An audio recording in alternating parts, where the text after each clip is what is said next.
So it's time for another run test with a Ryobi battery and an off-brand battery.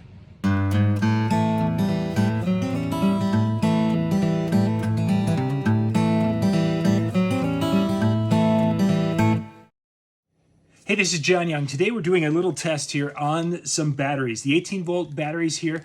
We're using a genuine Ryobi battery. This is a 6 amp hour battery in their 18-volt 1 plus line here. This is going to be going up against from Ulati, U-L-A-T-I.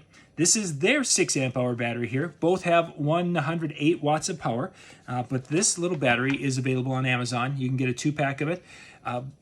Lighter weight than the Ryobi unit. It has the same functionality, the little battery test, everything. It's just it is not a name brand unit. Price-wise, this is usually where this comes into the game, is that we do these tests and such to see how long they last on a load, and then the price is what sets it apart. Literally, a 2-pack of either the Ryobi is going to be $100 more than a 2-pack of the Ulati. They're coming in at about $60 for 2 of them. This comes in at $160 for 2 of them. So keep that in mind.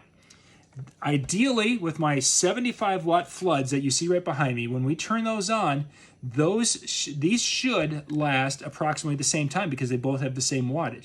From my past experience, generally when you're talking about such a huge price difference, that you're looking and hoping to get about half the runtime.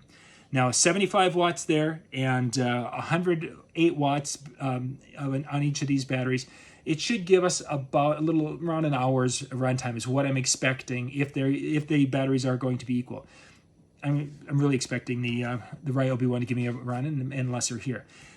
The Ryobi has been, just to be straightforward with you guys on this one, the Ryobi, I've had this one for about 3 years now. It has been used in with my little shop vac and blowers and different things, little fans where I've run the fan all day. So it has seen many charge-discharge cycles.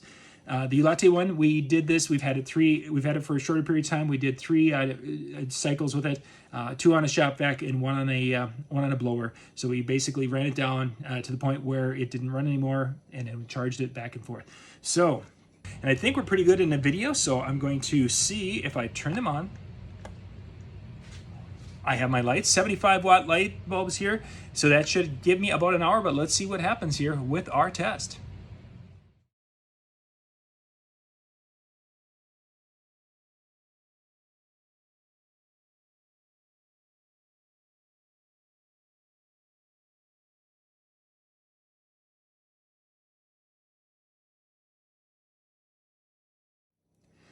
Okay, so there was our test. We got about 27 minutes on the Ulati one. Then we came to an hour and 15 on the Ryobi. Huge difference in runtime. Same load, same inverter, nothing was different. It's the same. It's just you're talking about more than double the runtime on the with the Ryobi, the genuine Ryobi battery. So for some of you, the little bit lighter weight and a 20-some minute runtime is going to be all you need. For some people, they're going to want to maximize their runtime, especially if you're using inverters like this. That 75 watt load, if you would be running a speaker in your house type of a thing, it could run for a very long time. These are 150 watt inverters. They run the best at about 75 to 100 watts of draw, which if you have a little kilowatt, you can dictate read how much your draw is.